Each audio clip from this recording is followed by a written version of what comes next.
delicado, porque lo que a mí me interesa ver, a ver, aquí se me metió algo de la grabación, entendí. Lo que a mí me interesa ver es una dimensión filosófica jurídica del pensamiento que tendríamos que tener en cuenta simplemente para ponderar la figura y el pensamiento de Hernán Cortés. Y yo en una investigación más amplia que estoy realizando y que surgió el año pasado a partir de una conversación sobre Hernán Cortés con la doctora Xochitl, yo lo que he estado haciendo y les presento hoy son algunas cuestiones de contexto. Primero voy a pasar a enunciar cuáles son las cuestiones que estoy desarrollando en mi investigación y después expongo sobre ello algunos puntos. Bueno, un primer punto es que Cortés, como ustedes saben, estudió en la Universidad de Salamanca. Tampoco fueron grandes estudios, estuvo un poco más de 2 años. Pero es importante entender para su forma de escribir y para algunas cuestiones de su mentalidad y interpretación de los hechos, ponderar que él estuvo en la Universidad de Salamanca y que por lo tanto comparte algunos principios de la Escuela de Salamanca. Ahora, yo lo primero que veo aquí es un problema en la clasificación misma de lo que es la Escuela de Salamanca. Parto de un texto de Juan Beldaplans, un libro muy conocido que se llama La Escuela de Salamanca, donde él dice, cito, todos están de acuerdo de la importancia de dicha escuela para la reforma teológica y sus métodos. Sumida en una grave crisis en los albores del siglo XVI.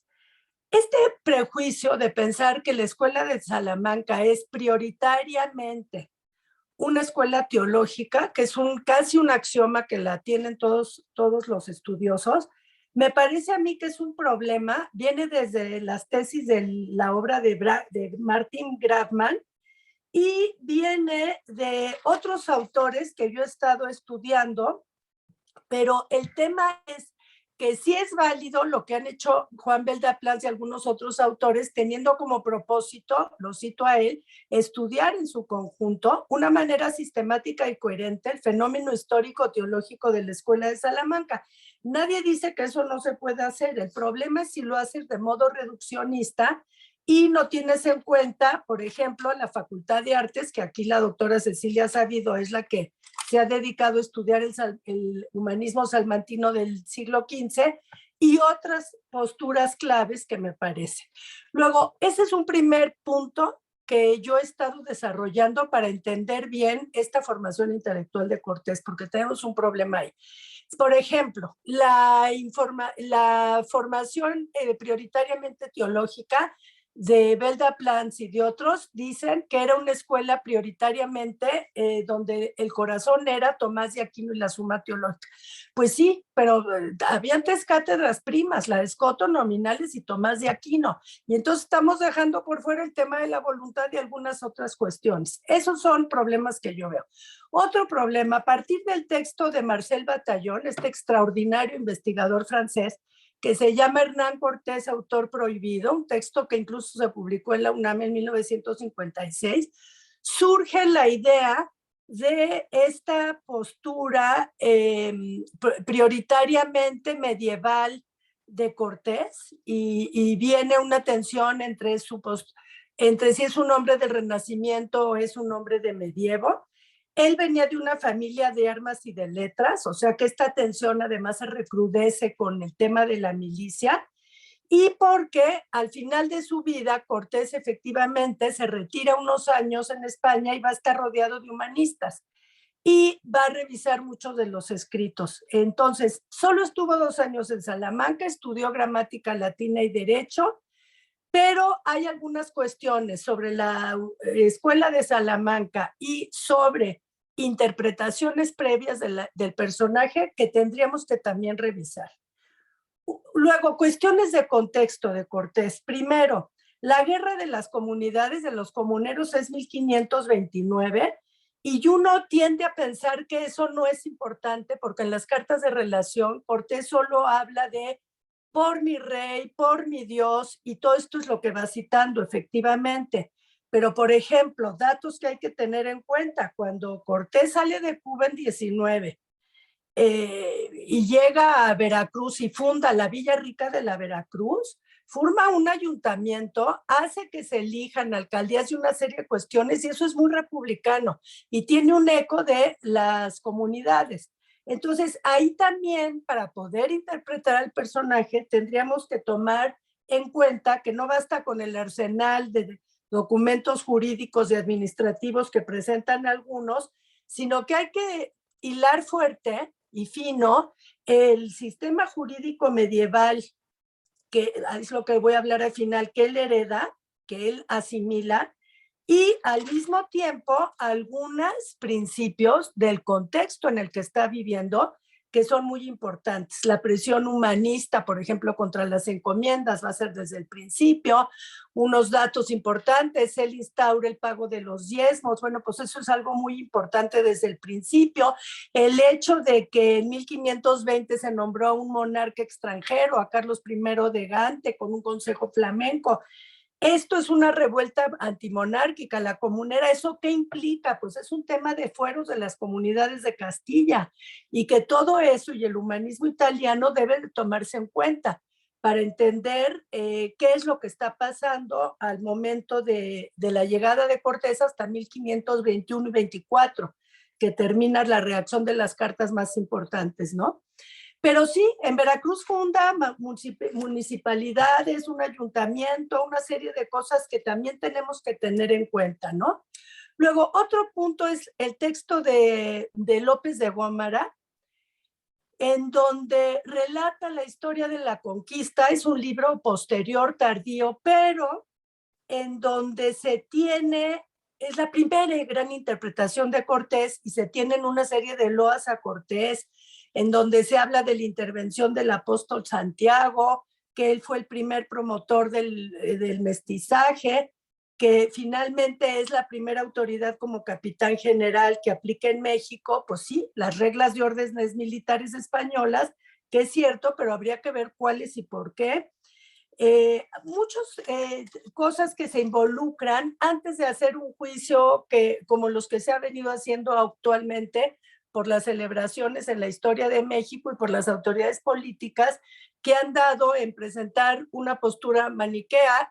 Nada es mi intención reivindicar la postura de Cortés, sino de hacer una lectura ponderada y ¿qué les puedo decir? Razonada, coherente, científica sobre este punto, ¿no?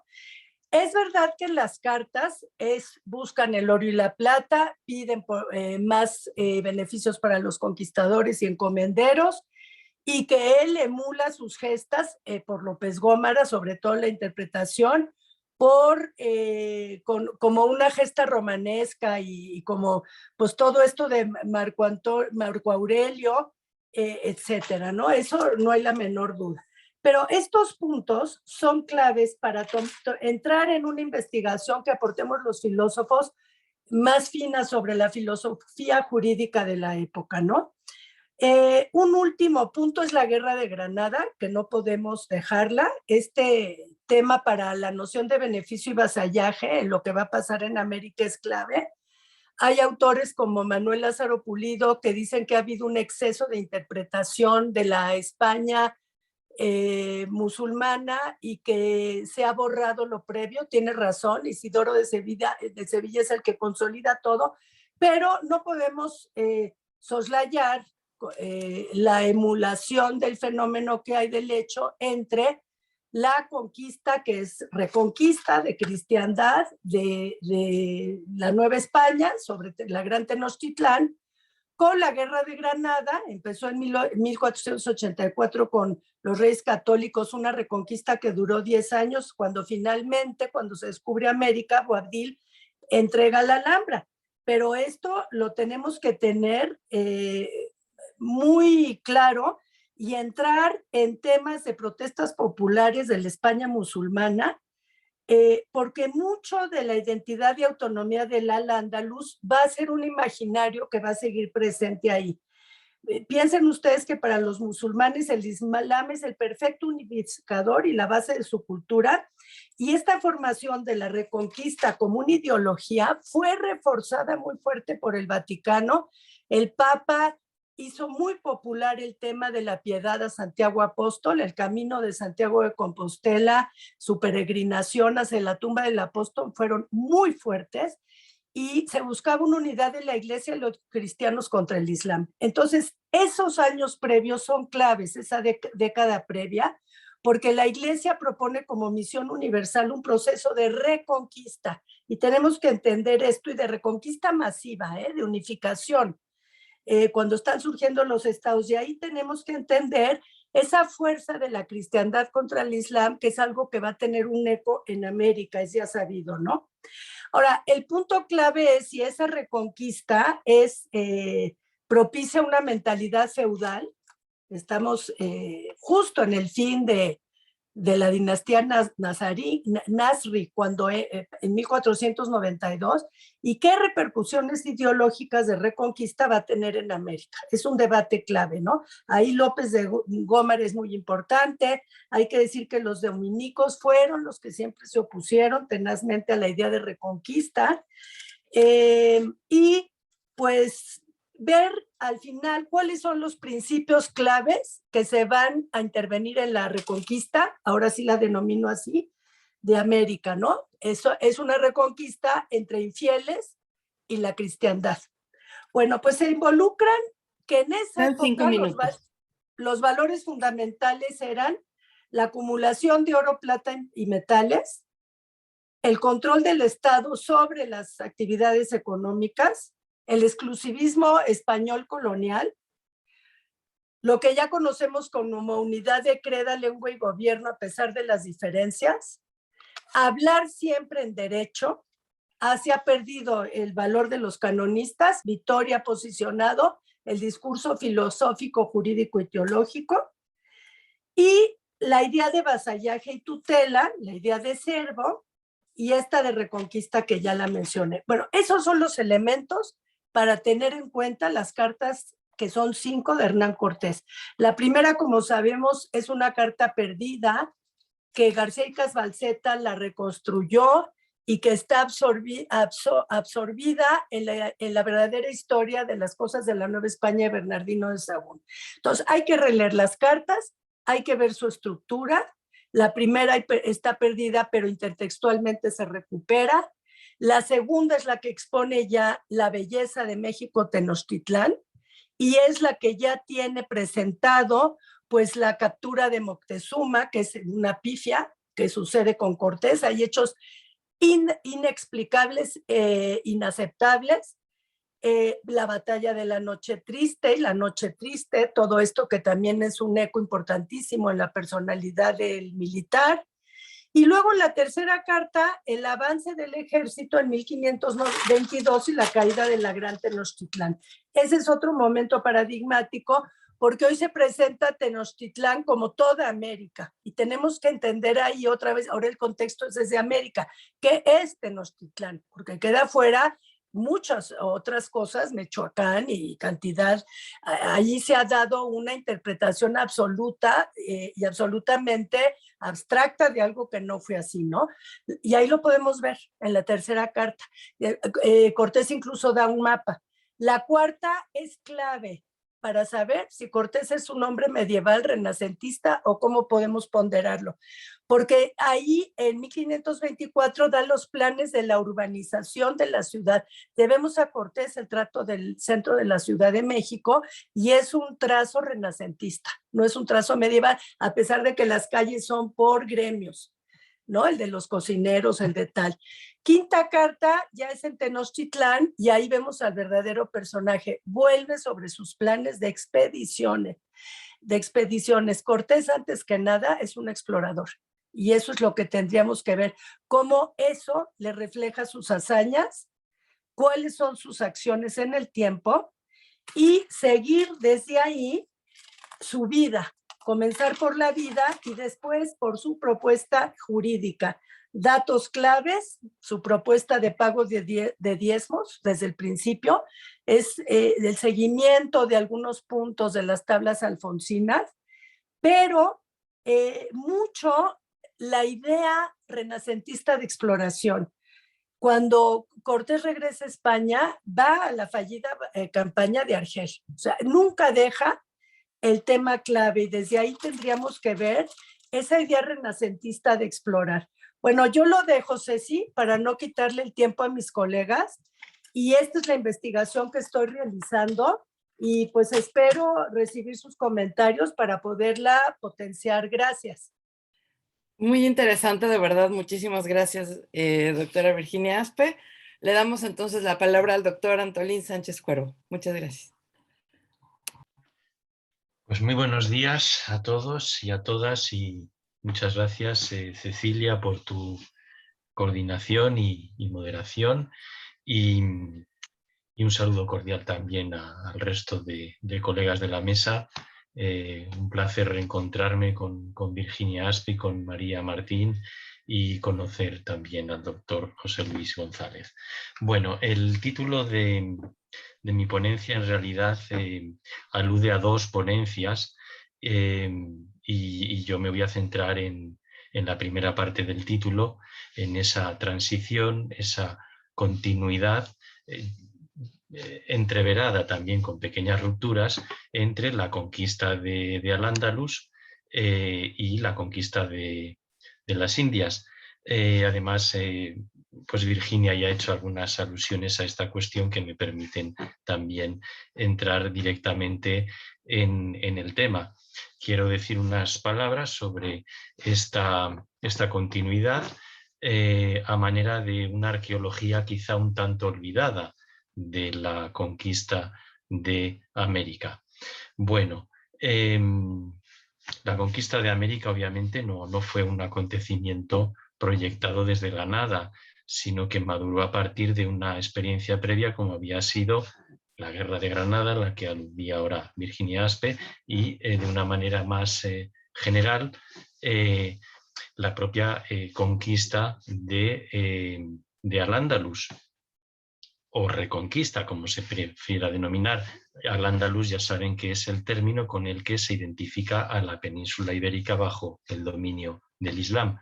Ciertamente entre una y otra conquistas hubo numerosas continuidades, complicidades, conexiones, hubo toda una constelación de sincronías en forma de trasvases, paralelismos, analogías, también contrapuntos y rupturas de muy diverso matiz e indisociables unas de otras, que no sé hasta qué punto se han explorado. Es obvio que la tensión entre cristianos, moros y judíos en la península ibérica en la Edad Media se trasladó a la tensión entre conquistadores y conquistados en América, configurando todo un juego de espejos que prefigura, yo creo, lo que después va a ser el ethos barroco. A juicio de Joaquín Xirau, en el diálogo, por poner un ejemplo, en el diálogo de Ramón Llull con el Islam se prefigura ya, dice él, la empresa misionera de España en el mundo. Bueno, esto es una alusión que, si bien hay que ubicar en el contexto de un relato de nación un tanto idealizador y condicionado por la circunstancia del exilio, Xirau es un filósofo del exilio republicano español que dedicó a Llull un libro en México, publicado en México en el 46. Bueno, no deja de ser un detalle significativo.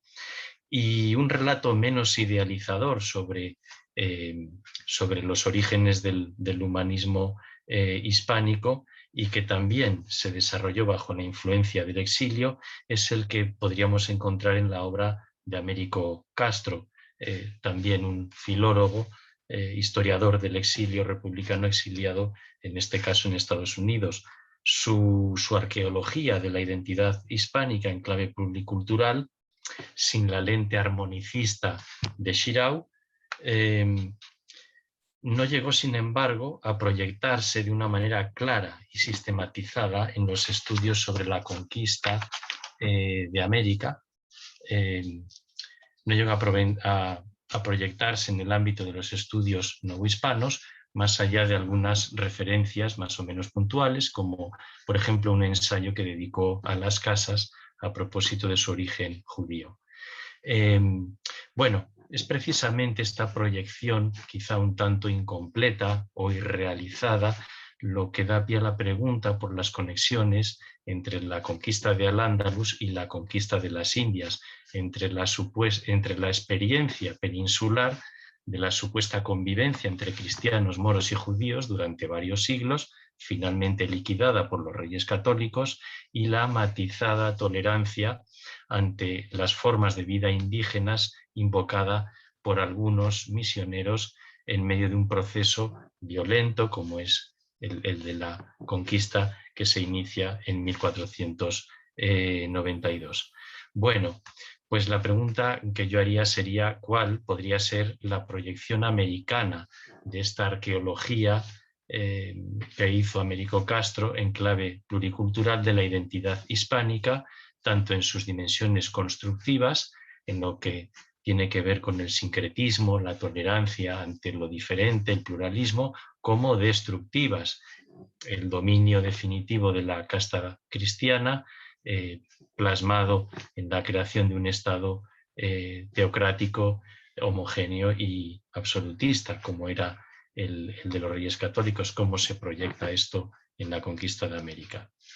Bueno, del discurso de Castro podríamos extraer la siguiente hipótesis. Algunas de las motivaciones vitales más profundas, tanto de la conquista de América como de su crítica, tenían un origen oriental semítico y un arraigo en el mundo del judío converso. Es una de las pocas reflexiones que Castro dedica a esta proyección.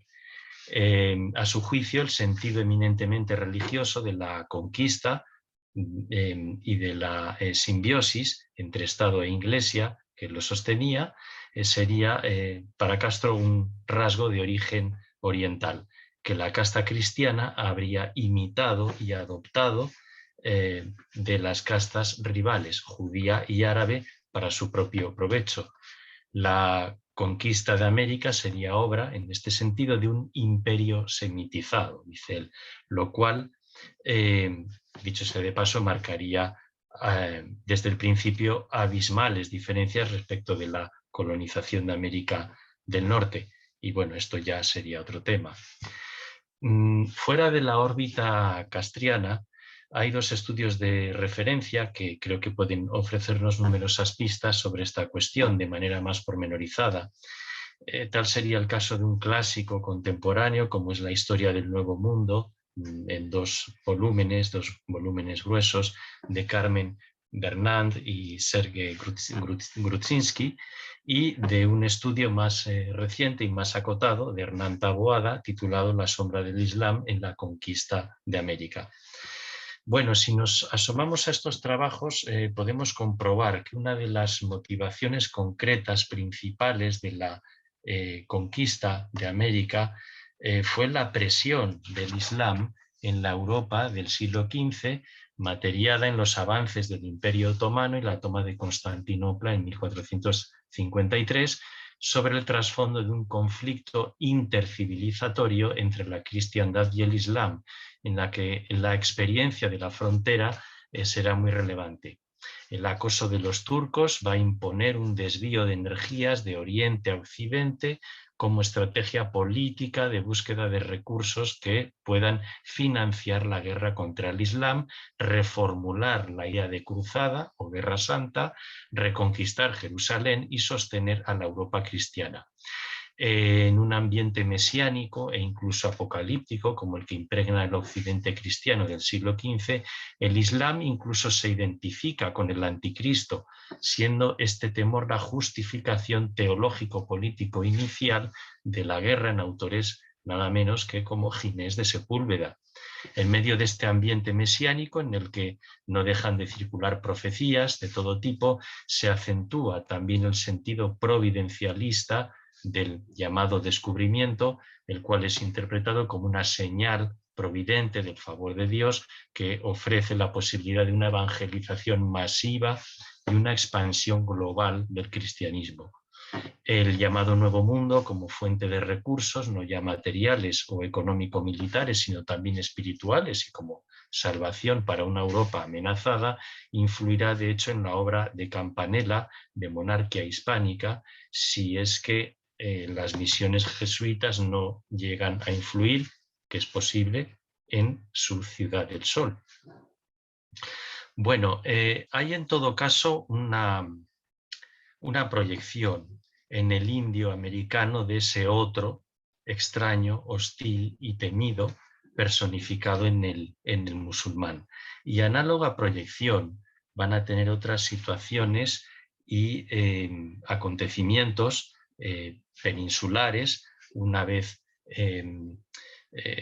culminada la Guerra de Granada, como van a ser los bautismos en masa, tanto de judeoconversos como de moriscos, la censura de libros y quema de ejemplares del Corán, organizada por el cardenal Cisneros, el aprendizaje del árabe por los misioneros destinados en el recién conquistado Reino de Granada, cuya población era en su mayoría morisca y con la que los cristianos que allí empezaban a asentarse estaban obligados a coexistir, les gustara o no. Mostraban así entre ellos un rechazo espontáneo y una receptividad forzada por la circunstancia, proporcional a la alternancia entre colaboración y conflicto. Todo ello en un mundo en el que los límites de la tolerancia están confusamente definidos y son difíciles de precisar. Poco tiempo después, estas tensiones se van a reproducir en el llamado Nuevo Mundo. Se van a destruir códices, los misioneros intentan aprender las lenguas autóctonas con fines evangelizadores y como parte de una estrategia de dominación o de salvación, como se prefiera. Se harán muchas preguntas sobre los límites entre la costumbre tolerable y la religión prohibida, y se van a presentar las mismas paradojas de la convivencia, de manera incluso más compleja y problemática que en la península, al no existir, en el caso de América, de una tradición previa como la que a fin de cuentas existía en la península. 8 siglos de convivencia, violenta, más o menos violenta o pacífica, pero al fin y al cabo convivencia. En cualquier caso, los reinos de Castilla y de Granada van a ser las referencias para diseñar el poder material y espiritual en la Nueva España. Bueno, pues en estos trabajos de referencia a los que me he referido, también se documenta la asimilación de la naturaleza y las instituciones amerindias a las del mundo andalusí, el mundo peninsular bajo el dominio del Islam. Como puede ser la proyección indiana del mito de Santiago o la comparación muy recurrente, por ejemplo, en las crónicas de Bernal Díaz del Castillo, entre moros e idólatras, infieles y naturales de América. Fruto de un orientalismo renovado será la visión homogeneizadora de musulmanes e indios, la equiparación entre los defectos de unos y de otros, así como entre la inferioridad natural de Asia y de América, o la primacía del referente islámico en la codificación del amerindio como un otro. El recuerdo de la conquista de Al-Ándalus va a ser permanente. El propio Bernal equipara las hazañas de las Indias con las hazañas en las conquistas o reconquistas de los reinos de Valencia y de Granada, mientras que el propio Cortés describe y ensalza la ciudad de Tlaxcala con referentes islámicos, expresando después su deseo de volver a Europa para involucrarse en la guerra contra los turcos.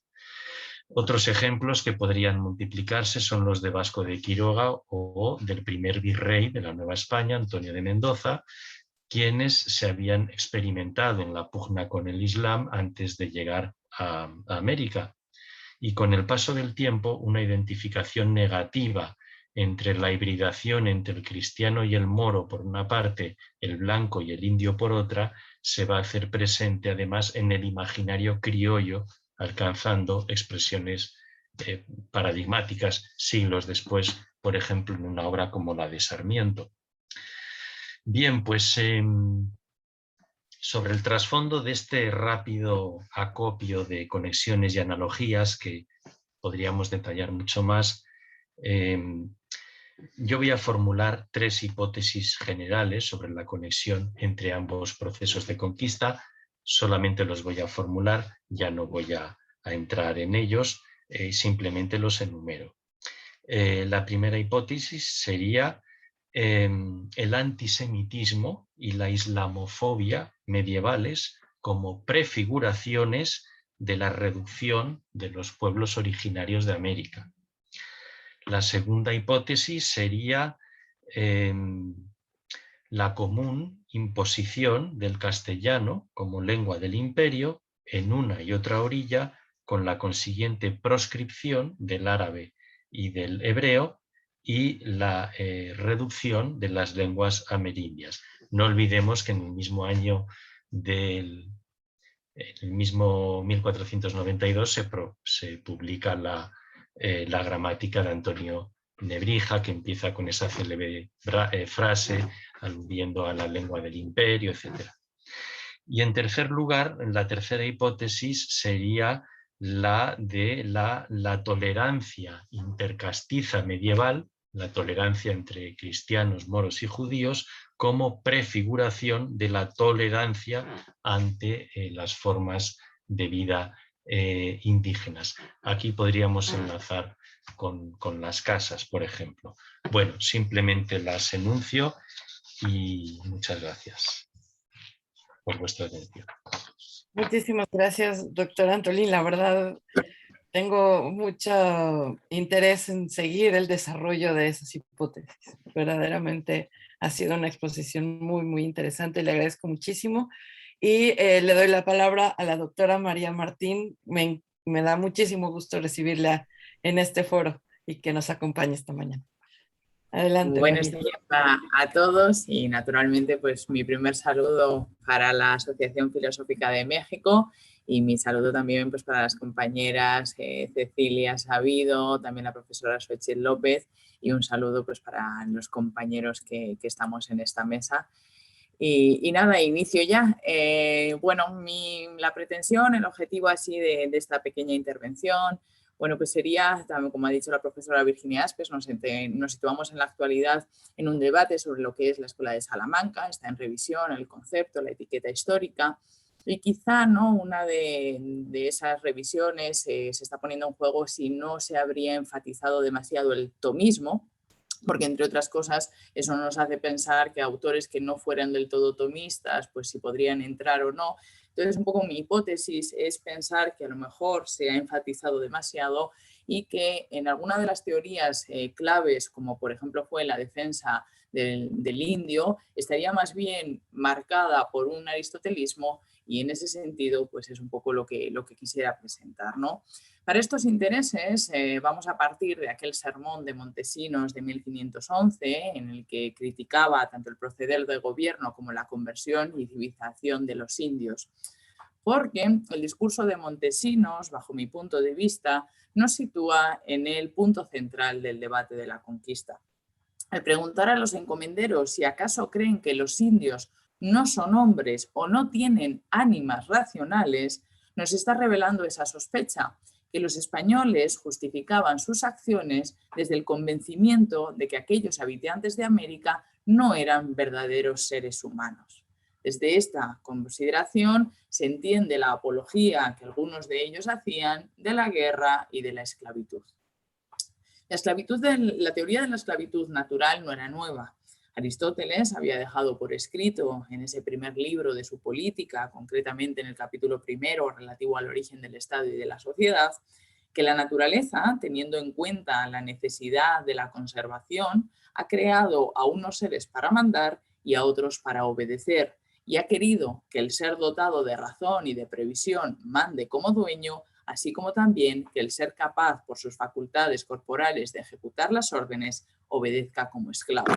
Esta misma idea la encontramos naturalmente en fuentes medievales recuperadas en el siglo XVI, especialmente en Santo Tomás de Aquino, pero la clave es en cuál de ellos se van a basar la Escuela de Salamanca.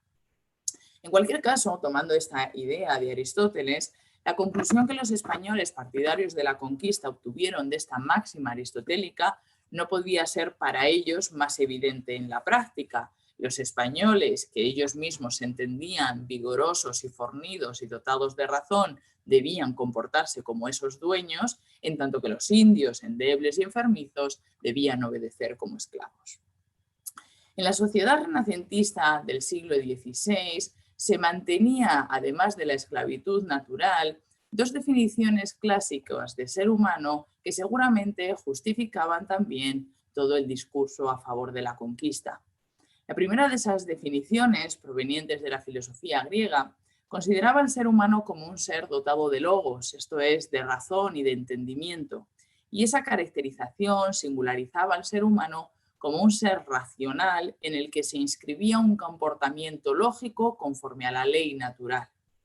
La segunda de las definiciones, apoyada sobre todo por el cristianismo, entendía que los seres humanos habían sido creados a imagen y semejanza de Dios, resultando, por tanto, criaturas excelsas dignas de admiración. Pues bien, los españoles partidarios de la conquista inmediatamente se dan cuenta de que ninguna de estas dos nociones podía avalar determinadas conductas que se habían descubierto entre los indios americanos. Tras tener noticias de algunos casos de incesto, antropofagia o incluso sacrificios humanos, los conquistadores españoles vienen a defender que los indios no pueden ser considerados auténticos seres humanos, pues no parecen estar dotados de razón. Como parece que actúan de forma irracional y hasta cometen pecados contra natura, esta circunstancia les acercaría más a las bestias que a los niveles morales del ser humano. Y con respecto a la segunda de las definiciones, ¿cómo se podría afirmar de un ser antropófago que es imagen de Dios en el siglo XVI? No debemos olvidar tampoco que, según la propia filosofía aristotélica y tomista, la ley natural reside en nosotros de una forma innata y el hábito, también inscrito por naturaleza, es congénito y nos permite seguir la ley natural de forma instintiva para así actuar correctamente. Por tanto, si estos hombres de estas tierras cometen perversiones que el resto de la humanidad, sin haberse puesto de acuerdo por derecho positivo civil, considera inaceptables por derecho natural, es porque no estarían dotados de esa ley natural, de esa racionalidad lógica que en la mentalidad de la época proviene de Dios. Desde esta perspectiva, valedora y favorecedora de la conquista, comienzan a popularizarse una serie de prejuicios contra los indígenas que tendrán seguramente como vehículo de transmisión más popular las crónicas de Indias. Ante esta situación, este es el desafío que tiene la Escuela de Salamanca, los pensadores de la Escuela de Salamanca, pues verdaderamente, de alguna manera, tienen que actuar. Por una parte, deben encontrar la forma de desautorizar al estagirita, que es la base del tomismo y de la doctrina de los dominicos, para desmontar ese sistema filosófico que enseña que hay esclavos por naturaleza. Y por otra, deben de ensayar una definición de ser humano alternativa a estas dos que hemos expuesto, lo suficientemente amplia como para incluir las prácticas de los indígenas y que a la vez sea lo suficientemente sólida y fundada como para resistir las críticas de sus detractores. Hasta ahora, en la mayoría de los trabajos sobre la Escuela de Salamanca, se ha destacado sobre todo el tomismo como la nota característica y principal de la Escuela de Salamanca. Pero como se sabe, esta noción tradicional de la escuela se encuentra actualmente en revisión.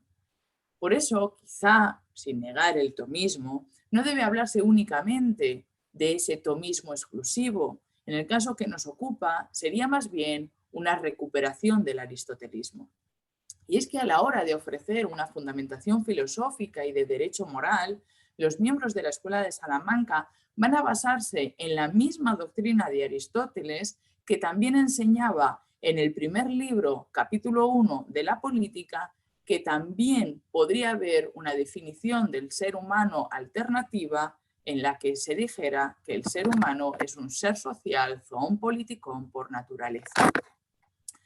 La actualización de esta doctrina en el ámbito antropológico a partir de la llegada de los españoles a América se la debemos a quien debe ser considerado el fundador de la Escuela de Salamanca. Este no es otro que el catedrático de Prima, Francisco de Vitoria. Cuando Francisco de Vitoria imparte sus 2 famosas relecciones sobre los indios, enseña a los allí presentes y al mundo entero que aquellos indios poseen potencias racionales porque han fundado sociedades, porque viven en comunidad, porque tienen un orden en sus administraciones y eso les hace ser dueños legítimos de aquellas tierras. Desde esa premisa, los indios de América pueden y deben considerarse seres humanos iguales en derecho porque son seres sociales, porque viven en agrupaciones, en colectividades y tienen sus propias instituciones. Por tanto, los indios, concluye Vitoria, deben equipararse entonces a los españoles, pues han mostrado un grado alto de sociabilidad. Para ser del todo rigurosos con los textos, y tal y como han indicado algunos investigadores, hay que reconocer que en la tercera parte de la primera relección sobre los indios, Vitoria acepta como título legítimo, aunque dudoso, la posibilidad de tutelar a los indios si los españoles valorasen que esas sociedades no son del todo convincentes. El texto de Vitoria dice: esos bárbaros, aunque como se ha dicho, no sean del todo faltos de juicio, distan muy poco de los amentes, por lo que parece que no son aptos para administrar una república legítima dentro de los términos humanos y civiles. En cualquier caso, y sin querer salvaguardar a Vitoria de toda mancilla, Vitoria expresa esa duda, porque no sabe si aceptarlo como título legítimo o ilegítimo, precisamente, creo yo, para poder matizar la doctrina aristotélica que proclamaba la esclavitud natural. Porque aunque haya encontrado la forma de demostrar que los indios son seres humanos, todavía tiene que aclarar por qué no deben ser tomados como esclavos cuando es un hecho que la sociedad española del siglo XVI estaba acostumbrada a convivir con la esclavitud. Vitoria salva ahora esa doctrina de Aristóteles explicando que no se trata de esclavizar a las personas en sentido literal. Según Vitoria, cuando Aristóteles escribe dicho texto, puso como ejemplo el modelo de la familia. Gobernar a otro, ser amo de alguien, no supone ejercer la tiranía ni infligir un trato cruel. Si decidimos mandar sobre alguien, la relación con él debe ser como la de un padre que tutoriza el comportamiento de su hijo. Por eso el amo no debe ser despótico, debe cuidar y tutelar las acciones de aquellos que en principio no tienen raciocinio para que en algún momento ellos puedan autorregularse. No entro en temas de si hay o no hay un paternalismo, pero en cualquier caso sí que hay esa recuperación del aristotelismo, ¿no? Por estas razones, si se reconociese una superioridad natural entre algunos seres humanos frente a otros, esta debería regirse por el principio cristiano de la caridad. Vitoria insiste de nuevo en el ejemplo del padre. El padre que cuida y toma decisiones por el hijo lo hace convencido de que sus acciones solo reportan beneficios para ellos. Así pues, si consecuentemente damos por justo el título de que los españoles pudieran gobernar a aquellos indios, sería, que siempre lo pone como duda, tan solo si con ello se garantiza el bien y provecho de los propios indios. En este sentido, considero que esta teoría del ser humano como ser social es una de las notas características que podría aglutinar a esos otros pensadores que de alguna manera no se han tenido como miembros natos de la Escuela de Salamanca, pero que podrían entrar en esa etiqueta de la proyección de la Escuela de Salamanca. Así, mientras que el tomismo constituiría la base doctrinal de la Escuela de Salamanca como ese grupo de pensadores, en su mayoría dominicos, que se integran en torno a la figura de Francisco de Vitoria, quizá la doctrina aristotélica del zoon politikon será asimismo aceptada por otros miembros que normalmente suelen ser encuadrados bajo la idea de la proyección de la escuela. De este modo, aunque Francisco de Vitoria sienta las premisas, otros seguidores suyos de otras órdenes y mentalidades van a ir perfeccionando esta teoría para enfatizar en todo momento la sociabilidad de aquellos indígenas. Así, una tesis similar podemos encontrarla, por ejemplo, en el Tratado sobre la Ley que el agustino Fray Luis de León imparte unos años más tarde, en el curso académico 1570-71. En esas lecciones, el fraile Agustino, catedrático de Teología de la Universidad de Salamanca, pero no miembro de la Escuela de Salamanca, sostiene ahora que la racionalidad humana está íntimamente relacionada con la sociabilidad. Está formada, dice él, la razón por obras de entendimiento, de voluntad, pero también de sociedad y de civilidad en compañía de los demás hombres. Por este motivo, dice Fray Luis, solo en sociedad podemos poner en marcha en nuestra razón en el sentido de compartir una justicia y de desarrollar nuestro lenguaje. En cualquier caso, el uso y actualización de esta doctrina social de Aristóteles implicó vicisitudes tan curiosas como que algunos teólogos de esa otra escuela que proyecta las ideas de Salamanca excusaran prácticas tan censurables para la época como podría ser el sacrificio humano o la antropofagia. Así vemos como también un agustino, en este caso Alonso de la Veracruz, en su Relectio de Dominium Fidelium, no solo se interesa en conocer ya las costumbres desde el terreno, sino que llega a afirmar: por el hecho de que los naturales del Nuevo Mundo adoraran ídolos y tuvieran muchos dioses o cometieran adulterios, fornicaciones o embriagueces, y por más que estos vicios fueran frecuentísimos, no por esa razón fue justa la guerra. Por más que estos indígenas estuvieran en estado de barbarie, tenían, por otra parte, sus leyes y castigaban a su modo el adulterio, ni eran en esto tan disolutos que no tuvieran cierto freno tanto por la ley natural como por su régimen de gobierno. Con estos testimonios comprobamos cómo los autores de la Escuela de Salamanca defienden que los indios son seres humanos porque poseen sus propias comunidades y en ellas también regían valores como el bien y el mal. De esta manera, si comen carne humana, que se solía hacer, según Alonso de la Veracruz, con los prisioneros de guerra, es porque consideran que ese ciudadano se ha comportado de alguna manera de forma incorrecta y por eso mismo tienen que ser castigados por la sociedad. Disponen, por tanto, de un principio de justicia y de saciabilidad, y esto es lo que les diferencia de los animales y lo que les hace ser igual a los españoles. En cualquier caso, lo que los miembros de la Escuela de Salamanca quieren mostrar es que, fijaros, si al principio hemos dicho que este tipo de prácticas eran las que habían alejado a los indios de los españoles porque no se les podía considerar racionales, porque no se les podía considerar criaturas hechas a imagen y semejanza de Dios, ahora esas costumbres, al formar parte de sus propias instituciones como propias comunidades humanas con sus ritos, con sus tradiciones, es lo que ahora les acerca los hace ser propiamente seres humanos. En la actualidad, pues naturalmente, donde en una sociedad en la que estamos revisando hasta el concepto mismo de naturaleza humana, donde continuamente estamos hablando de posthumanismo y de nuevas formas de entender los límites de lo humano, pues yo creo que debemos de reconocer que estos autores iberoamericanos verdaderamente fueron unos pioneros en traspasar las fronteras de lo que se podría considerar siempre como humano. Ellos fueron capaces de engrandar el concepto de naturaleza humana en una época en la que tanta falta hacía topar del topos un concepto común de lo humano. Ojalá nosotros podamos ser herederos de este verdadero patrimonio. Muchas gracias.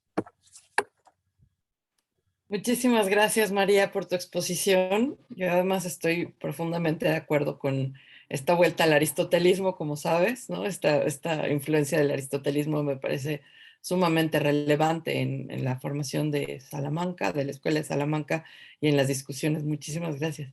Y, perdón, no debo yo comentar, pero me apasiona. Y tenemos también la presencia del doctor José Luis González, a quien le damos la palabra. Muchas gracias. Gracias, doctora Cecilia Sabido, por permitirme participar en esta mesa junto a mis colegas. Un gusto conocer a la doctora María Martín Gómez, al doctor Antolín Sánchez y un gusto saludar a la doctora Virginia Aspe, con quien he tenido el gusto y el honor de compartir mesas en los coloquios, en los encuentros de investigadores de pensamiento virreinal. Me permito ahora, para iniciar pues, mi presentación, que espero ajustarme a los tiempos y al final, durante la misma, haré una invitación extensiva tanto a los colegas de la mesa como a todos quienes nos escuchan y siguen a través de Zoom y en Facebook.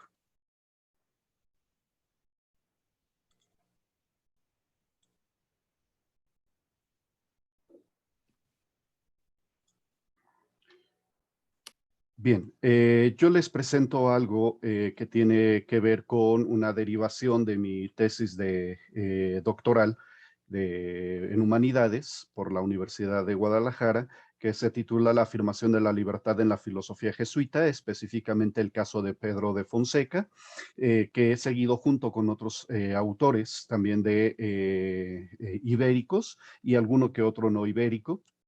¿Sí? Y de manera general, pues presento esto, que es el contexto en el que se sitúa precisamente la posición que va a asumir en general la mayoría de los autores que he estado explorando de los jesuitas del siglo XVI y buena parte ya también del siglo XVII, que es precisamente el contexto de la disputa de Auxilis, iniciada precisamente por la diferencia de opiniones entre Luis de Molina en el Concordia Liberi Arbitri, cum gratia edonis, divina praescientia, providentia, praedestinatione, reprobatione, y Domingo Báñez con la Apología Fratrum Praedicatorum. En esta disputa, pues el punto en debate es precisamente la presciencia de Dios sobre los futuros contingentes y el asunto de la libertad del hombre. Luis de Molina expone en el Concordia pues el concepto de ciencia media, que ya había sido formulado anteriormente por otros autores, pero que en Luis de Molina adquiere una sistematización y una formulación mucho más clara y sólida, que luego van a seguir muchos otros autores. Y en medio precisamente de esta cuestión sale la noción de libre arbitrio. Que Luis de Molina pues define como libre aquel agente que, puestos todos los requisitos para actuar, puede actuar y no actuar o hacer una cosa lo mismo que la contraria.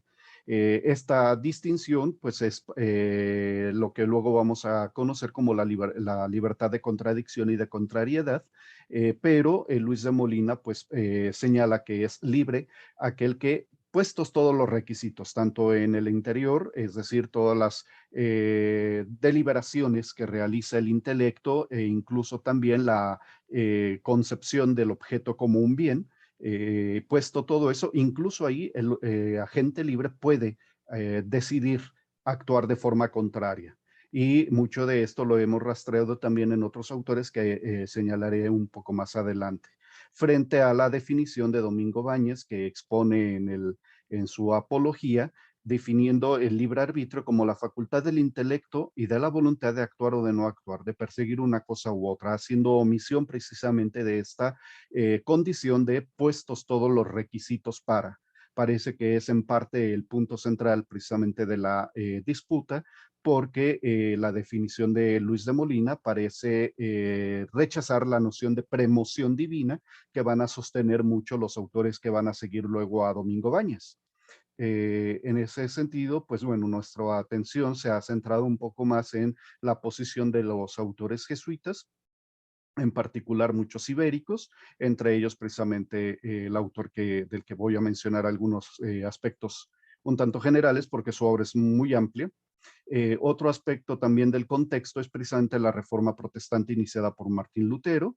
Si bien este texto, el de Servo Arbitrio, pues es precisamente frente al texto de Erasmo de Rotterdam, en el que exalta muchísimo la libertad del arbitrio, para Martín Lutero, pues el ser humano no es un ser libre, es más bien un ser esclavo del pecado, justificado ante Dios solo por los méritos de Cristo.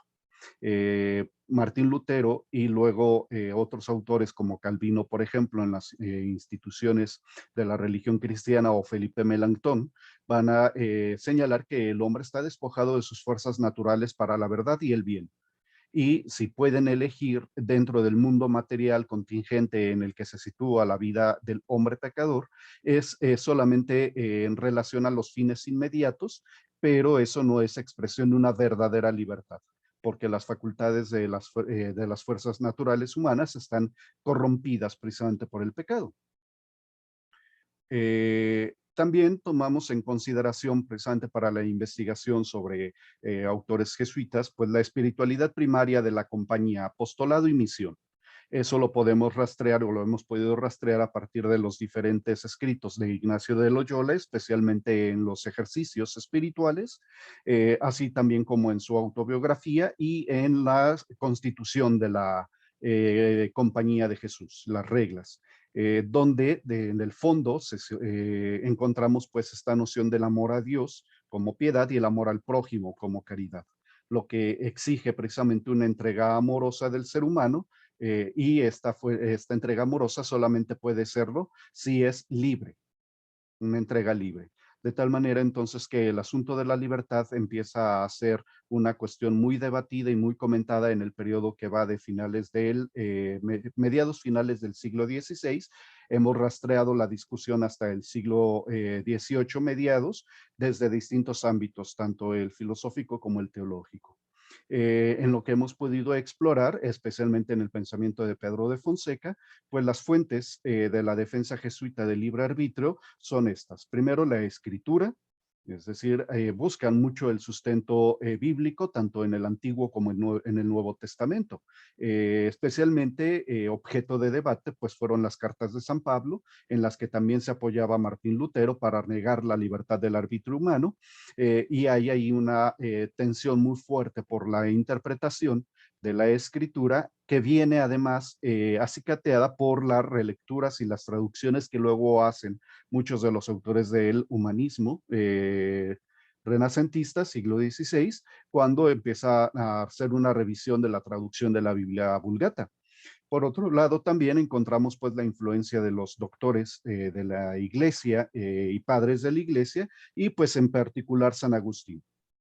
En el caso de San Agustín, que tanto comentan y aceptan incluso los protestantes, pues hay muchísimos jaloneos en torno al pensamiento agustiniano, porque por un lado están disputando precisamente los católicos, los escolásticos católicos, por otro lado también los protestantes como Martín Lutero, y luego vienen otras vertientes o corrientes de pensamiento como el jansenismo, por ejemplo, que también entran en disputa ahí con los jesuitas, pero por lo pronto solamente podemos señalar que, porque sería además un tema para otra presentación, que la filosofía y la teología agustiniana sobre el libre arbitrio, pues fue muy comentada durante este periodo. La luz de la razón natural, se suele citar mucho a Aristóteles, y ya luego vamos a ver precisamente a tenor del pensamiento de Pedro de Fonseca, pues cómo hay estas distintas vertientes en disputa precisamente por las diferentes interpretaciones del pensamiento aristotélico, porque tendríamos el aristotelismo tomista,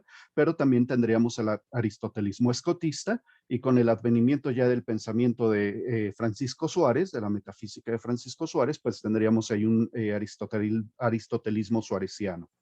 Y finalmente, pues la mayoría de los autores coinciden pues en tomar como punto de partida la autoridad del Concilio de Trento, donde se había fijado precisamente la posición de la Iglesia católica frente a la Reforma respecto del libre arbitrio, especialmente la sesión sexta, donde se habla precisamente de los temas de la Reforma.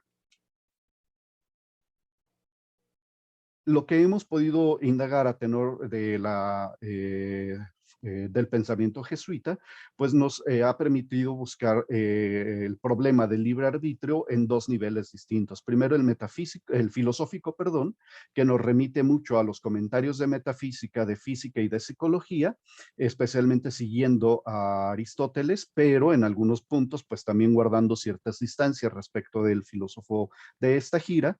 Y por otro lado, también la vertiente o el nivel teológico, en el que el libre arbitrio aparece precisamente en los distintos tratados sobre la gracia y los actos humanos, y en las discusiones en torno al conocimiento de Dios, a la ciencia divina.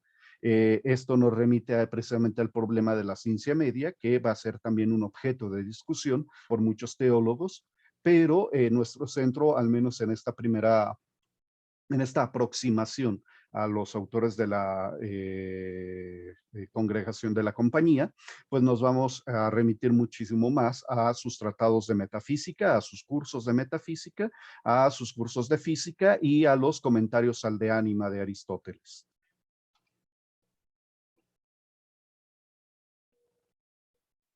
En nuestra exploración hemos revisado de manera un tanto general para luego situarnos en algunos autores en específico y algunas obras en particular de estos autores, pues a estos personajes. Antonio Rubio de Rueda, en sus comentarios a los libros del De Anima, de Aristóteles, hemos seguido una publicación de 1613.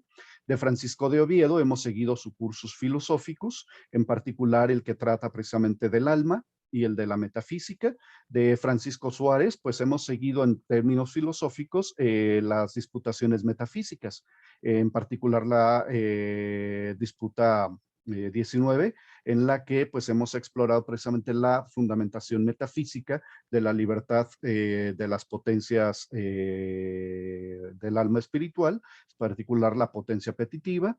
Hemos seguido también a Francisco de Toledo, hemos revisado algo sobre de Francisco Suárez, lusitano, especialmente su curso filosófico, en particular pues el de Ánima y también el de física, de Juan Martínez de Ripalda y finalmente de Rodrigo de Arriaga. Pues bueno, de él hemos revisado las disputaciones teológicas sobre la primera de la segunda de Santo Tomás. En particular, pues de Pedro de Fonseca, pues hemos podido explorar los comentarios a los libros de metafísica de Aristóteles. Nos centramos sobre todo en en el comentario que realiza sobre el tema del alma y también de el tema del acto y de la potencia. Sobre este autor, dice Casimirs Grisenia, dice que la escuela filosófica jesuita tuvo como principal iniciador a Pedro de Fonseca, aunque de su filosofía en particular se conoce muy poco. Según Grisenia, cito, sobre Suárez, que era el más destacado representante de la escuela jesuítica, fueron escritos numerosos trabajos. En cuanto a que sobre Fonseca, que fue el iniciador de esta escuela, sabemos relativamente poco. Cierro la cita. Formado en la escolástica del siglo XVI en Coimbra y conocedor del aristotelismo, pues Fonseca es visto por los que estudian su obra como un precursor de la filosofía del también jesuita Francisco Suárez, pero con una marca personal propia, pues Fonseca trató de conciliar el aristotelismo de corte tomista con el aristotelismo de corte escotista, especialmente en el asunto del tema del voluntarismo, que Escoto insistía muchísimo como un atributo principal de Dios, pero que en el caso de Fonseca y muchos de los autores jesuitas que lo siguen, pues lleva precisamente a el plano de las potencias del alma racional. Y en esta disputa entre intelectualismo y voluntarismo, que son dos etiquetas, como dos categorías que se suelen utilizar mucho para encasillar a los autores, pero no siempre los autores son encasillables, pues podríamos señalar de entrada que en el caso de Fonseca, pues no lo podríamos poner como un autor eminentemente voluntarista, sin desconocer precisamente el papel que juega la potencia intelectiva. La obra más destacada de Pedro de Fonseca, pues son sus comentarios a la metafísica de Aristóteles. Revisamos esta edición de 1604. José Vaz de Carvalho nos da una idea de la relevancia que tiene este jesuita en el conjunto de los autores portugueses, pues es su artículo Jesuitas portugueses de los siglos XVI y XVII con sus obras filosóficas, incluye a este autor junto a Francisco Suárez, Bento de Macedo, entre otros. Estoy destacando que de entre el conjunto de obras del jesuita, sus comentarios son de principal relevancia porque fueron muy utilizados también como libros en los distintos colegios jesuitas en la península ibérica. Y finalmente, Antonio Manuel Martín sostiene que si bien Francisco Suárez es conocido por elaborar una metafísica con mayor grado de sistematicidad, Fonseca sienta las bases de ello, aunque no la haya terminado de consolidar. pues la tesis de Martins es que la obra de Fonseca es una metafísica inacabada. Fonseca pues sigue la tradición escolástica de comentar las obras de esta girita, por lo que sus comentarios a la metafísica se apegan a la exposición y orden de los libros.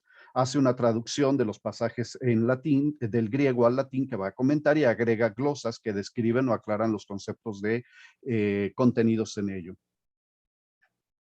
Me voy a adelantar un poco para poder abarcar otros asuntos que tienen que ver precisamente con los conceptos centrales en los comentarios al libro 9 de la Metafísica de Aristóteles, en los comentarios que hace Fonseca. Este autor, Pedro de Fonseca, pues dedica un amplio comentario al libro 9 de la Metafísica de Aristóteles. El capítulo 2 de ese comentario, de él destacamos que son algunos pasajes que son relevantes para nuestra comprensión de las tesis de este jesuita sobre el libre arbitrio. Y en ese mismo texto, pues Pedro de Fonseca parte de la distinción aristotélica entre potencias racionales y las desprovistas de razón, sosteniendo que para discutir tal distinción hay que entender que, y cito, puestos todos los requisitos y anulados todos los impedimentos, las potencias desprovistas de razón deben obrar por necesidad e incluso hacer solo una cosa, mientras que aquellas, las potencias racionales, pueden hacer lo opuesto o también hacer o no hacer. Cierro la cita, esto viene en el libro 9, capítulo 2, cuestión primera de los comentarios de Fonseca. Reconoce pues con la tradición escolástica que las potencias desprovistas de razón están determinadas a un fin y a un efecto, mientras que en el caso de las potencias racionales, estas se encuentran con variedad de posibilidades de actuar, ya que no están determinadas a un solo acto. Así, cito, puesto todo lo que se requiere para actuar y anulado los impedimentos, las potencias racionales pueden hacer lo opuesto o también hacer o no hacer. Cierro la cita. Como supuesto está precisamente la idea de indeterminación, que debe considerarse no solo en función de un efecto posible, pero no se debe aceptar la indeterminación por una diversidad de objetos, materias, tiempos o circunstancias. Queriendo decir con esto que si bien hay una indeterminación de las potencias racionales, no se trata aquí de una absoluta libertad, ya que, como se verá más adelante, pues hay limitaciones en la ejecución de los actos de la voluntad.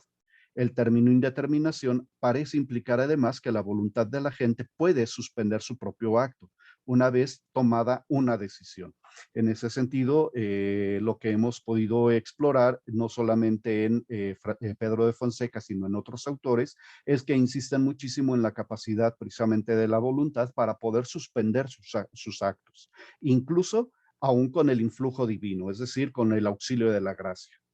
¿Sí? En este sentido, hay una constante afirmación precisamente de la libertad como una propiedad de la voluntad que tiene sí al intelecto como raíz, pero no como su causa formal. La causa formal de la libertad está precisamente en la voluntad.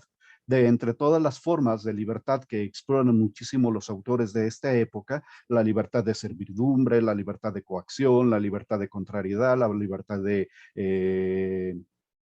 contradicción, pues finalmente la que es verdadera y propiamente libertad es la libertad de necesidad, porque el agente libre no está sujeto a un solo efecto ni a un solo fin, sino que puede perseguir distintos fines e incluso puede suspender sus propios actos.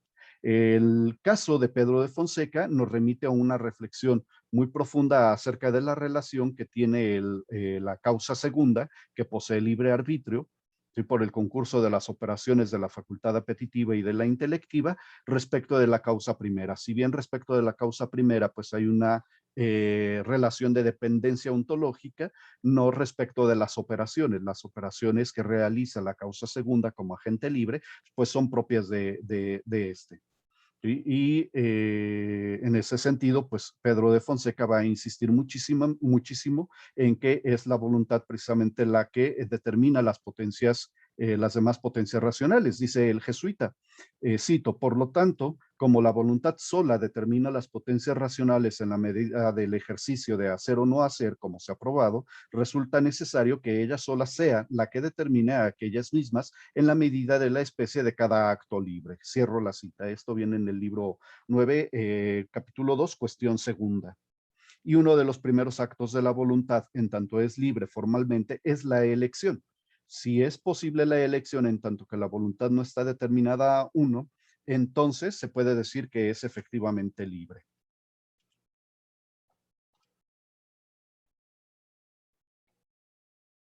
Por otro lado, al tratar de las condiciones que hacen posible los actos libres de la voluntad, se hace necesario para Fonseca clarificar el carácter activo de la facultad apetitiva.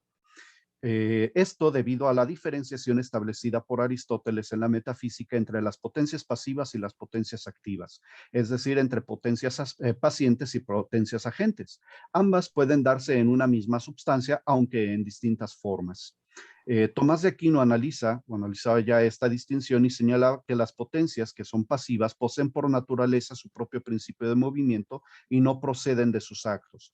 Aunque toda potencia se reduce finalmente al acto, las potencias pasivas están ya íncitas en la naturaleza del alma racional. Ambos tipos de potencias se encuentran igualmente en el alma humana, tanto las potencias racionales como las desprovistas de razón. Nos quedan 3 minutos. Gracias. En ese sentido, pues Pedro de Fonseca retoma esto para señalar pues que la facultad de la voluntad es activa y no puramente pasiva. Y algo de lo que hemos podido explorar y encontrar no solamente en Pedro de Fonseca, sino en otros autores como los que ya he señalado y en los que hemos puesto también algo de atención, como es Francisco Suárez, por ejemplo, Juan Martínez Bertalda. Francisco Suárez, el lusitano, es precisamente la noción de la indiferencia de la voluntad como fundamento de los actos libres. Esto también incluso frente precisamente a la gracia divina, porque precisamente el hombre puede rechazar en tanto agente libre la acción de la gracia, es decir, puede obrar al contrario. En ese sentido, bueno, lo que ven ustedes aquí, pues es lo que viene a continuación, precisamente nuestro trabajo de lectura de los autores. Vamos a seguir esta noción de libre arbitrio en Juan Martínez de Ripalda, en Francisco Suárez y en las obras también de Francisco Suárez, las obras de la Divina Gracia, para ver precisamente la relación del libre arbitrio con los influjos divinos. Cierro con esta invitación. Le había pedido autorización a la doctora Cecilia Acevido para todos quienes nos siguen y para los que nos acompañan en esta mesa, para que a ese correo coloquio.cultura.virreinal@gmail.com puedan enviar alguna propuesta de tema para la segunda edición del coloquio sobre cultura y pensamiento virreinal en la Universidad de Guadalajara. No sabemos todavía si será virtual, como en este caso este congreso, o será ya presencial, pero en su momento, pues a los interesados pueden enviarme un correo y ya que tengamos la convocatoria lista, se las haremos llegar para que envíen sus propuestas de tema. El tema es muy amplio. Lo que les he expuesto es solamente una parte de lo que he podido avanzar en este trabajo de investigación. Espero sus comentarios y retroalimentaciones. Muchas gracias. Muchas gracias, doctor José Luis. Interesantísima su exposición, de verdad muy valiosa. Yo creo que todos aquí vamos a tener muchas preguntas y creo que tenemos una mesa muy dispuesta al diálogo y al enriquecimiento de todas nuestras investigaciones y tenemos ya algunas preguntas que se han formulado en el chat. Voy a empezar por leer las preguntas que tenemos aquí y pueden ustedes también levantar la mano y tomar la palabra. Entonces, hago la primera pregunta de Laura Ali.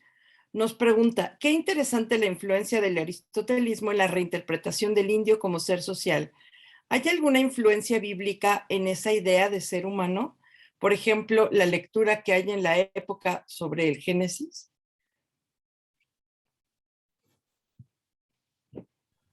Entiendo que es para mí. Me imagino que sí, también tiene la mano levantada. Si hay otro de los especialistas en la sala quiere responder, encantada. Bueno, en primer lugar agradecer las preguntas Y sí, claramente, ¿no? Además coinciden que en algunos de estos autores que, por ejemplo, estoy pensando en Fray Luis de León, al que he citado, que también tiene un comentario al Génesis.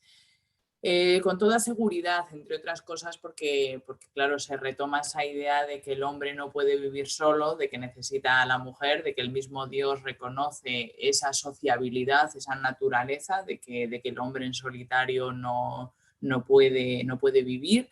Pero lo que sí que es cierto es que cuando estos autores aplican esta doctrina del ser social aristotélica al problema de la conquista de América, yo no, al menos ahora que recuerde así un poco los que he citado, no hay luego una cita al Génesis. Normalmente incluso cuando hay algún tipo de autoridad o de argumento a la autoridad basado en la Sagrada Escritura, recuerdo por ejemplo mucho más a Proverbios y demás. Es decir, yo como historiadora veo perfectamente la relación entre el Génesis y la tradición de la Iglesia de que el ser humano es también un ser social, y ahí está todo el relato del Génesis, pero ahora mismo no recuerdo a ninguno de los autores que he citado que cuando están tratando el tema del ser social en relación a América citen el Génesis como fuente. Pero bueno, podríamos rastrearlo, ¿no? Podríamos hacer realmente una línea viendo todas las citas que se podrían encontrar en el Génesis y ver si alguna coincide. O sea que realmente me lo apunto porque me parece muy sugestiva la línea de investigación que se puede abrir. Sí, María, yo me voy a meter tantito y ahorita le doy la palabra a Virginia, nada más con una pregunta. En esta misma discusión, cuando habla sobre el desarrollo del surgimiento de las ciudades, Madrigal hace toda una revisión histórica, ¿no? Cómo van surgiendo las distintas ciudades y qué tipo de ciudades hay. ¿No hay algo semejante ya descubierto en América? Sí, sí lo hay. Seguramente Virginia también lo ha indicado con Hernán Cortés, con los primeros mapas, con las primeras esbozos de las ciudades. Claramente hay un interés. No sé bien si ese interés, las cosas hay que ser francas, no sé si es un interés también para probar la sociabilidad o más bien también un interés por conocer el territorio, por tener... Hay también en el 16 una reflexión muy bonita sobre el origen de las ciudades, sobre, claro, estamos en un momento en el que, por ejemplo, en España estamos poniendo los focos también en otras ciudades que no han sido las típicas. Sevilla, por ejemplo, está creciendo con el puerto a América. Entonces hay también una revisión. Hay también algún discurso a propósito de la pobreza y de la mendicidad, tú lo conoces bien, en un Domingo de Soto, también en un Fray Luis de León, en el que también nos habla de la importancia de que no se generen esos guetos, esos barrios pobres, ricos, que tienen una actualidad tremenda. O sea que yo creo que incluso la reflexión sobre la ciudad está en el Renacimiento, está en la filosofía, en este caso española, y está en la filosofía iberoamericana, pero no sé si realmente, para ser honestas, está en esa relación con querer demostrar la sociabilidad. Es decir, creo que también se explica desde ese desarrollo de las ciudades en el 16, desde ese cambio de modelo, desde ese interés por conocer el territorio en Iberoamérica, y también en España en ese debate que hay entre cómo tratar la pobreza y si marginarlos o tenerlos incluso, bueno, pues ya sabes, el discurso sobre la deliberación de los pobres, y los pobres tienen que estar fuera de la ciudad o tienen que estar dentro. Es decir, que sí que hay un interés, pero no sé si se explicaría solo por ese interés por la sociabilidad o hay otros factores. Muchas gracias. Virginia, por favor.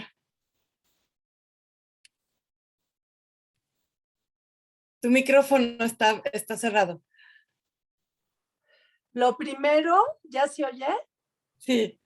Felicitar a la mesa, estoy entusiasmadísima de esta coincidencia temática, y aunque José Luis se va al siglo XVIII, pero empieza en el XVI con Fonseca, es clave lo que tiene que ver también pues con el caso que estamos nosotros trabajando. Entonces, lo primero, pues felicitar a María. ¿Qué les puedo decir de Antolín? Siempre para mí es aprender de él, y me emocionó pues la coincidencia temática, Antolín. A los tres, María, muchísimas gracias. Están aquí mis alumnos y pues ha sido cátedra para ellos, porque llevamos justo estos temas ahorita. Les agradezco mucho a los tres. Luego, sí tengo un comentario para Antolín, pero sobre todo es una pregunta. Yo creo que hay otros elementos. Hablamos mucho de toda esta tradición, de toda la cuestión árabe y musulmana, pues yo creo que hay muchos otros elementos. Y yo creo, y esto pues incluye lo que estudian María y José Luis, yo creo que la importancia de San Agustín es clave en algunas cuestiones. Ahorita, María, tú hablabas de temas de pobreza y vulnerabilidad. Yo algo que he encontrado, Antolín, es cuando están queriendo enfatizar la protección a los grupos más vulnerables, a los excluidos, no es una palabra actual, vulnerable, pero es al otro, al excluido, hoy decimos minoría, etcétera. Acuden tanto Bartolomé, que es dominico, como otros que pueden ser profundamente aristotélicos, el propio Ginés o algunos otros autores, siempre acuden a la tradición veterotestamentaria. Se van a Agustín y de San Agustín se van al Antiguo Testamento, porque ahí está el tema de Yahvé como el Dios justiciero ante quien roba la viuda o quien roba el que menos tiene. Y entonces son los temas de la, pues de la avaricia, de la codicia, todos lo plantean. Entonces, a mí me parece que en este rescate de tradiciones, y de poner la cara en otros lados, Aristóteles, bueno, pues es lo que yo he estado trabajando toda mi vida, todos los textos que fue mencionando José Luis me entusiasma porque yo los he trabajado, incluso los mismos capítulos de libros, etcétera, de esos autores, pero ahora veo una impronta agustiniana sumamente importante. El propio Alonso de la Veracruz de repente acude a darle mayor poder al Papa, a una cuestión de teocracia que a mí me simbra mucho, porque yo es un autor que he estudiado mucho y eso no se había visto. Entonces, solo comentarlo, a ver si ustedes tienen algo que decir con esto. Marginalmente lo mencionaron, María específicamente, y José Luis, y a mí me gustaría saber ustedes sobre eso, porque lo tocaron. ¿Qué opinión tendrían si alguno quisiera contestar?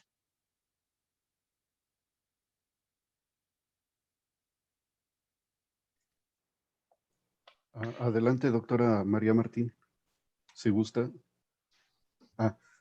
Bueno, respecto de lo que acaba de decir la doctora Virginia Aspe, gracias por sus comentarios, que siempre los he considerado como muy, muy valiosos desde que la escuchaba yo en los encuentros de pensamientos de investigadores de pensamiento no hispano. Pues señalar que efectivamente hay una fuerte conexión, ligación de los autores del siglo XVI a San Agustín. Lo he visto, lo podemos constatar precisamente en el de Concordia de Luis de Molina, porque su fuente principal es precisamente San Agustín, esgrimiendo una interpretación que permite fundamentar la libertad del arbitrio como presente en el estado de naturaleza caída o corrupta del hombre tras el pecado original, y trata de hacer una exposición ahí Luis de Molina para decir que es sostenible la permanencia de la libertad aún en ese estado de naturaleza caída, precisamente a partir de los textos del libre arbitrio de San Agustín, el libre arbitrio y la gracia, sobre el Génesis y la letra, etcétera. Por otro lado, también lo hemos podido constatar precisamente en varios autores jesuitas, aunque hay mayor recurrencia a Tomás de Aquino, tal vez más por tratar de conciliar un tanto la disputa con los dominicos que siguen el pensamiento de Ibáñez, porque al sustentar que sus tesis no son contrarias a la tradición escolástica que pone sus fuentes, su fuente principal o una de sus fuentes principales precisamente en la Suma de Teología de Tomás, pues con ello tratan de mitigar un tanto la tensión que se había suscitado por la polémica de Auxilis. Pero bajita la mano y como no queriendo, sí hay una recurrencia al pensamiento agustiniano, como también hay una recurrencia al pensamiento escotista. Me he encontrado con que eventualmente citan mucho a Duns Scoto, no solamente en estos tratados, tanto filosóficos como teológicos, sobre la gracia, sino también incluso en lo que he podido explorar sobre la suma de casos de conciencia en autores como Martín de Azpilicueta, por ejemplo, que llega a citar varias veces a Duns Scoto, precisamente para sustentar a partir de la idea de la voluntad que el sujeto, el hombre, es capaz del arrepentimiento y puede elegir libremente no volver a pecar, aunque puede efectivamente caer de nuevo en la tentación. Entonces sí hay una fuerte tensión ahí entre en el estudio de las fuentes medievales y de los padres de la iglesia. Tal vez el asunto más álgido se pone con los jansenistas, con Jansenio y su Agustinus, que de repente pues tiene una interpretación de San Agustín que parece contravenir un poco o contrariar un poco a los jesuitas. Entonces sí, es lo que yo podría decir en función de su comentario, doctor. Ay, muchísimas gracias, muchas gracias. Tenemos que platicar más adelante. Ponte en contacto conmigo, qué entusiasmo, gracias. Tenemos otra pregunta en el chat. Pues es que Laura es Laura Soto, dice, excelente trabajo sobre Fonseca. Desde su punto de vista, ¿habría una lectura más o menos unánime por parte de los jesuitas sobre el libre arbitrio? Pensando además en la influencia de Scoto. Gracias por la presentación, soy Laura Soto. Y si me permite, le escribiré, pues es un tema que me ha interesado todos estos años. Muchas gracias. Bien, así rápidamente diré pues que sí, hay cierta homogeneidad en los autores que he seguido y en muchos otros, porque está también Gabriel Vázquez, de quien no he podido comentar porque su obra también es muy amplia y nos llevaría también otra exposición aparte. También en Juan Marín, que tiene también varios tratados tiene su tratado sobre el libre arbitrio, en el que parece seguir mucho la línea de la propuesta, la noción de libre arbitrio de Luis de Molina. Tendríamos a Francisco Anat, que también entra al debate, pero Francisco Anat entra al debate del libre arbitrio, pero desde el análisis de la ciencia media, que fue un tema verdaderamente complicado en términos de la sutileza de los conceptos teológicos que ahí se esgrimieron, porque es este debate de si se aceptaba o no se aceptaba la ciencia media, si es diferente o no de la ciencia de visión o de la ciencia de inteligencia de Dios, etcétera. O sea, hay toda una sutileza conceptual muy, muy pesada precisamente en ese debate con Francisco Anat, pero en la mayoría de los autores que he podido explorar, incluyendo también a propósito de la ciencia media, autores novohispanos como Matías Blanco y Antonio de Peralta, que analizan precisamente el problema de la ciencia media y los futuros contingentes, desde los casos específicos de la negación de Pedro o la aceptación de María para el sí a ser la madre del Salvador, del Mesías. Es decir, si Pedro o María estuvieran determinados para actuar aceptando o negando, dependiendo de cada uno de estos nombres, María o Pedro, si su elección, si este sí o esta negación hubiera sido determinada ya desde antes por la ciencia divina, entonces Dios estaría determinando en absoluto todo acto de los seres humanos. Pero estos actos de Pedro y de María, desde la perspectiva de los jesuitas, Matías y de Blanco y Antonio de Peralta, pues era finalmente un acto libre. Y el conocimiento previo que Dios tenía de su respuesta no determinaba su respuesta en sí. Entonces había una distinción precisamente entre el influjo de Dios que eleva, coadyuva o coopera con el acto de decidir, pero no determina el acto en sí mismo. Entonces ahí había una recurrencia un tanto más fuerte del aristotelismo, y sobre todo las nociones de acto, potencia, causa formal, eficiente, etcétera, pero finalmente la idea era afirmar el libre arbitrio del ser humano. Entonces, y hay mucho más que decir sobre el asunto, porque lo analizan también en sus implicaciones respecto de la vida civil y pública y de la vida moral. Entonces ahí hay muchos aspectos que habría que comentar, pero en general, pues en la línea jesuita sí hay una preeminencia precisamente de la afirmación del libre arbitrio. Es lo que he podido explorar hasta el momento. Gracias por la pregunta. Interesantísimo.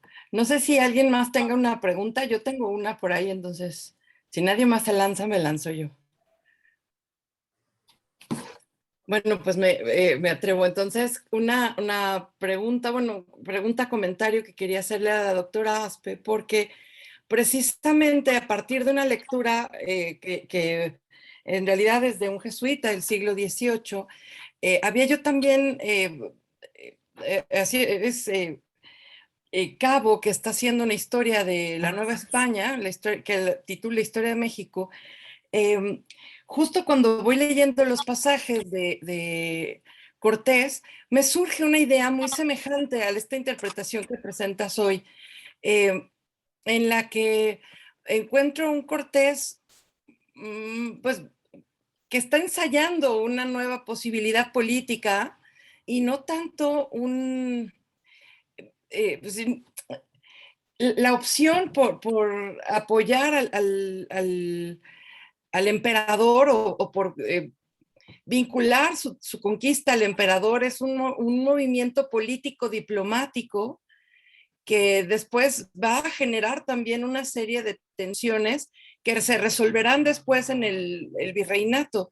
Pero me parece muy interesante porque sí es un momento de mucha tensión, que se está llevando a cabo la guerra de comunidades durante el tiempo en que se escribe la primera carta de relación. Y eso me parece que es clave. Entonces, el momento justo también, además, es el mismo año en que es herido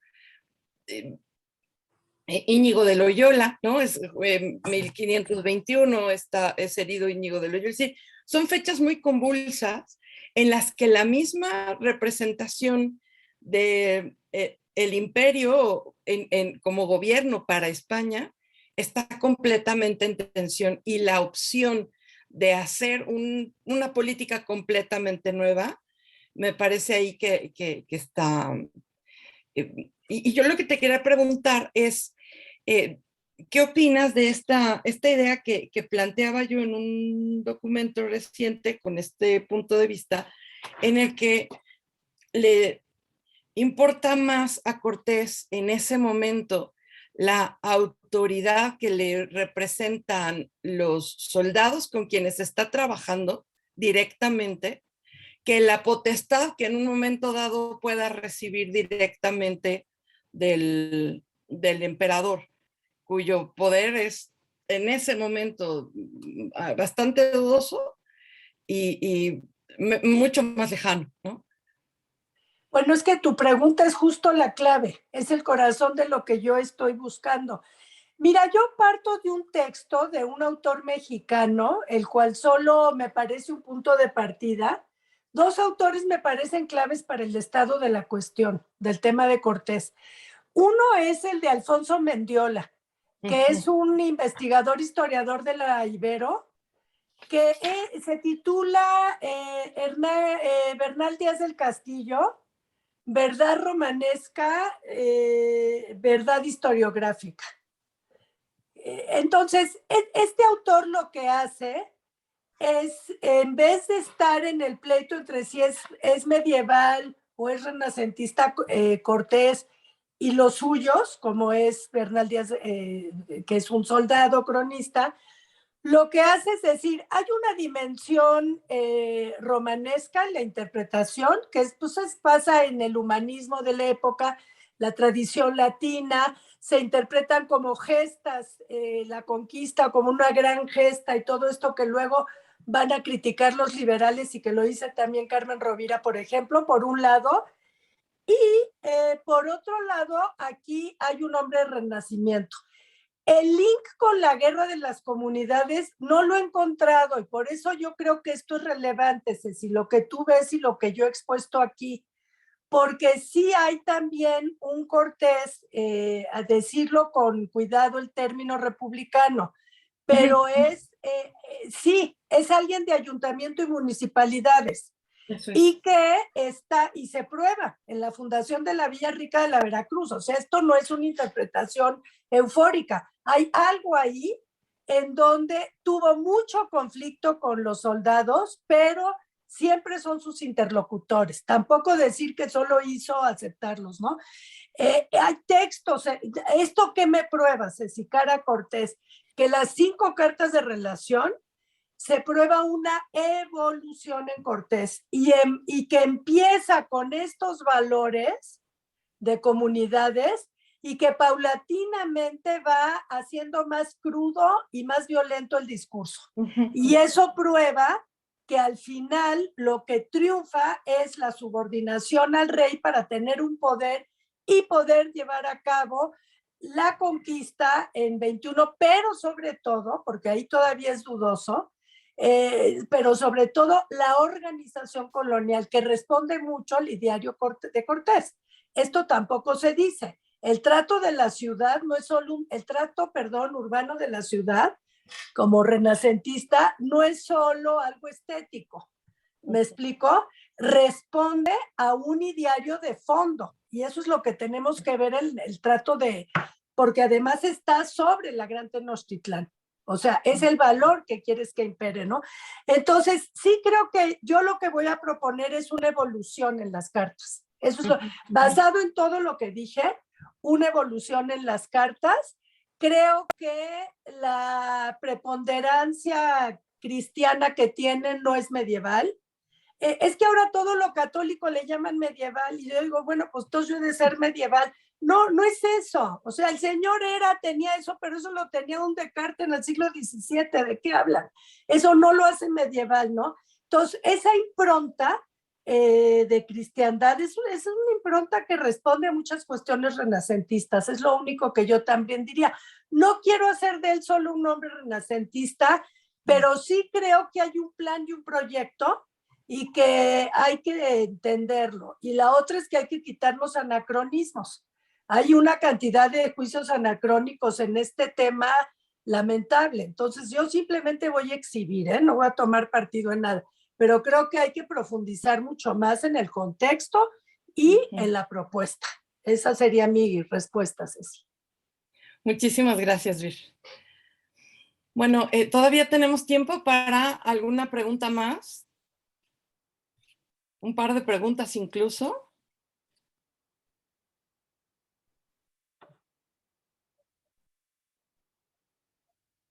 María, ¿tienes alguna pregunta, María?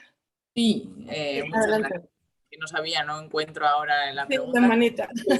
Si me das permiso, tengo una para cada uno y es fruto, bueno, pues de esta buena mesa que tenemos.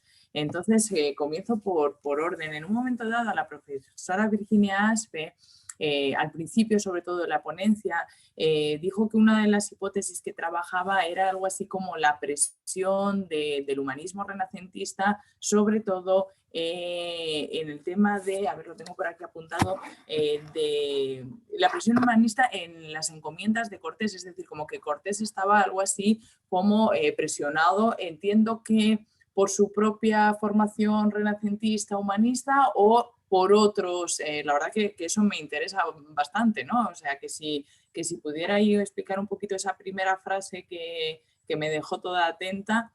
Y luego al profesor Antolín también ha sido una frase muy adicional, muy pequeña, pero también de estas que ha habido un momento en el que, Antolín, has dicho que seguramente se puedan rastrear, ¿no?, las influencias de los jesuitas en Tomás Campanella. Entonces la pregunta sería si realmente sabes de alguien que lo haya registrado o si es más bien una especie de presagio tuyo que lo necesitaríamos, ¿no? Porque, claro, la obra de Campanella tiene una relevancia tremenda y, bueno, pues sobre todo si se encontraran influencias jesuíticas sería yo creo que muy importante. Y luego al profesor José Luis González, que también ha sido un gusto.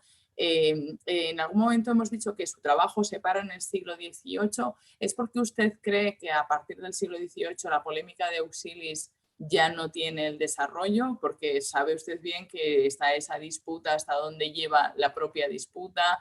Yo lo he tratado mucho con compañeros que han trabajado esto, ¿no? Les pregunto, oye, y ahora incluso en el 2021, ¿cómo está, no? ¿Cuál es la versión oficial y demás?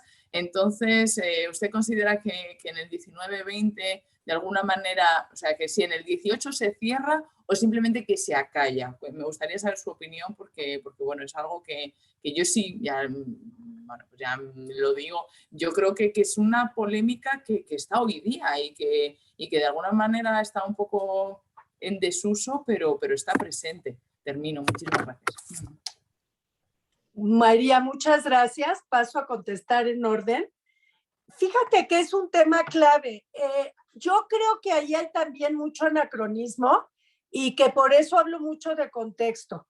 A ver, la idea de encomienda y la idea, tiene una idea de tutelaje, el término de protectorado, más que decir que se encontraron aquí en América y que pensaron que eran animales, yo me aparto de esa interpretación porque nunca hubo explícitamente eso. Desde el principio bautizaron, o sea, nunca la iglesia había bautizado animales. O sea, aquí lo que está en juego, y luego vuelvo al tema del vasallaje y todo esto, lo que está en juego es la idea de racionalidad plena.